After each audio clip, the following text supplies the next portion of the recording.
So today we're gonna learn from Tyler how to take $2 million and retire according to his method as an ex-financial planner. Gonna give you a little warning, I don't like financial planners, predominantly because most financial planners can't actually show you how to retire with the income that you want. Kudos to Tyler though, because he does tell you how to take your retirement money that you worked 40 years for and how to actually get it to produce an income. The question is whether it's the right amount of income or whether there's a safer strategy. Let's find out. Here is exactly how I would live off of $2 million in retirement without ever running out of money. We gotta pause because Tyler's clearly talking to people that already have $2 million.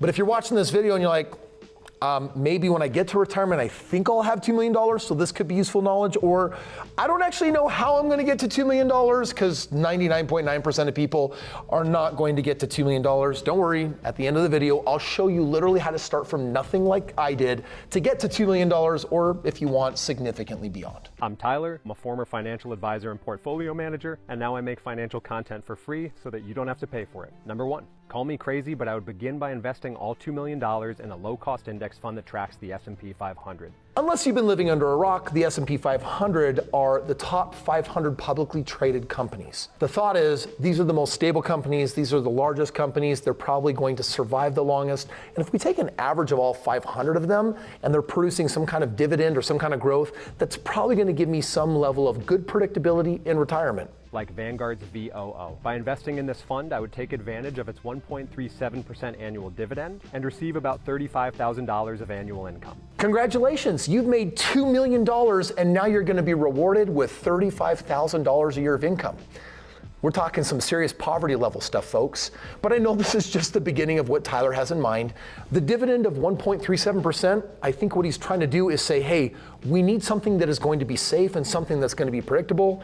Although I get really nervous because every 7 years, guess what happens to the stock market?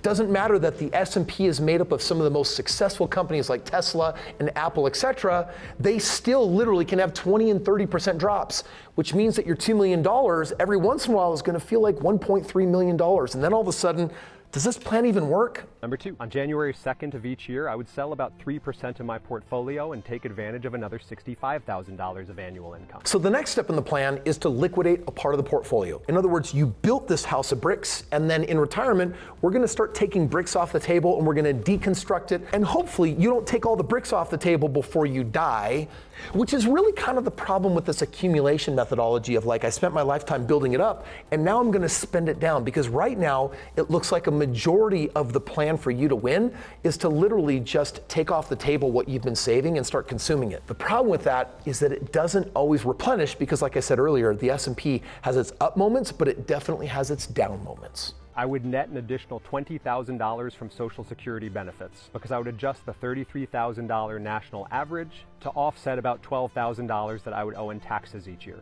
Bottom line, you've got some Social Security coming your way, you're gonna have to pay some taxes, but you're gonna net basically about $20,000 a year. So far we're sitting at 35 grand plus 65 grand for a grand total of 100,000.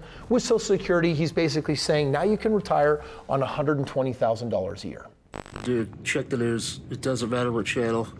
Newsflash, according to the May 2024 Social Security Trustees Report, the fund reserves that help pay for Social Security benefits are going to run out in 2035. This may not work, but they might also extend it, so we're probably going to be okay. But if I were you, I wouldn't want any of my retirement plan depending on the government. Wouldn't touch the remaining 97% of my portfolio. I would leave it alone and let it continue to regenerate and replenish for the rest of my life. So what's really kind of strange about this, he's like, oh, we only touched 3%. The other 97%, we're not touching that. We're going to let that alone for the rest of my life. I'm like, until 12 months later when you take another 3% off the table. Let me tell you why he's comfortable with this strategy. With the market returning on average just about 7% already adjusted for inflation, I would come back and do the exact same thing year in, year out. So basically he says, come on, the S&P is going to average 7% growth year over year over year.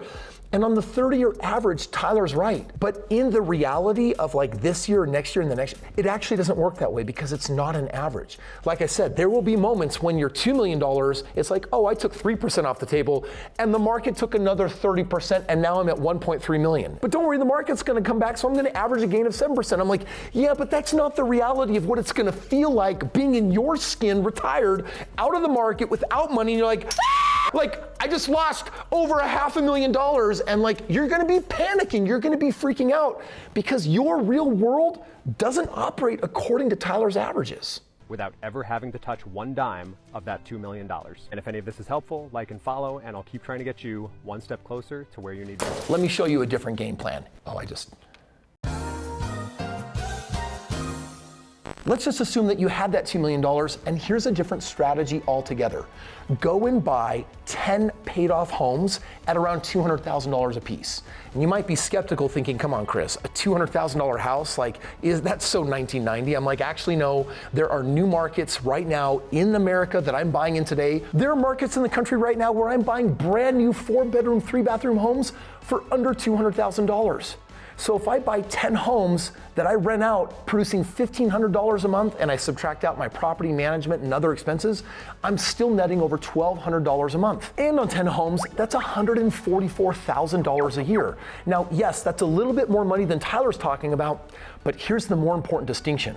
Where the S&P literally has this lack of predictability, and the smartest person on the planet, not even Warren Buffett can time it, Ray Dalio can't time it, real estate moves far slower, it moves far more predictably, and for homes under the median, this is where they are steady and they do their thing. And nationwide, the average rent increase year over year over year is 3%. That means that your cash flow is going to continue growing. It has the chance to beat out inflation. But more importantly, guess what your 10 homes are doing? They're appreciating in value, which means that instead of working your $2 million down, over time your $2 million actually becomes $4 million. And guess what? It produces more cash flow. And guess what? That type of real estate, you don't have to adjust for taxes because you don't have to pay any because of the depreciation. Now, for those of you that are like, Kris, I don't got $2 million. I'm not at the end of my 40-year working career. How do I get $2 million or $10 million in the first place? Well, you do it just like me. You start with nothing and you buy your very first home and you take the growth of that home and you turn it into another home. And basically you take those 2 homes and you turn them into 4 homes. And what you do is instead of the market and 401ks and IRAs, you just go a different direction. You put it into real estate. Because I'm going to tell you right now, your 401k on the 20-year average is producing 4.2% a year. Your IRA is producing 6%. And even if you are in the S&P 500 at 7%, and on that blended average, you're probably going to get 6% or less. Well, if you take that 6% and you compare it to real estate that very conservatively can produce 25% a year, real estate will outperform your retirement accounts 27-1. And if you want to see how I would really do it if I were you in your exact financial shoes, what you really need is a game plan. Literally, let me step in your shoes and say, all right, let me assess where you're at. Maybe you've got retirement, maybe you don't.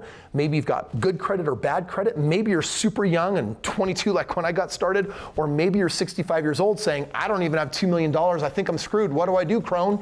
And I will share with you step by step what I would do to create your dream retirement. So click the link below and request a free game plan right now. Yeah, Kris, but come on. Your starter homes, do those really exist? Like houses nowadays are $300,000, $400,000, $500,000. Are you really buying houses 30, 40% below the median and turning them to great investment properties like on a regular basis, as in like every single day? Well, yeah, and I actually made a video about it and I'll show you here exactly how I do it.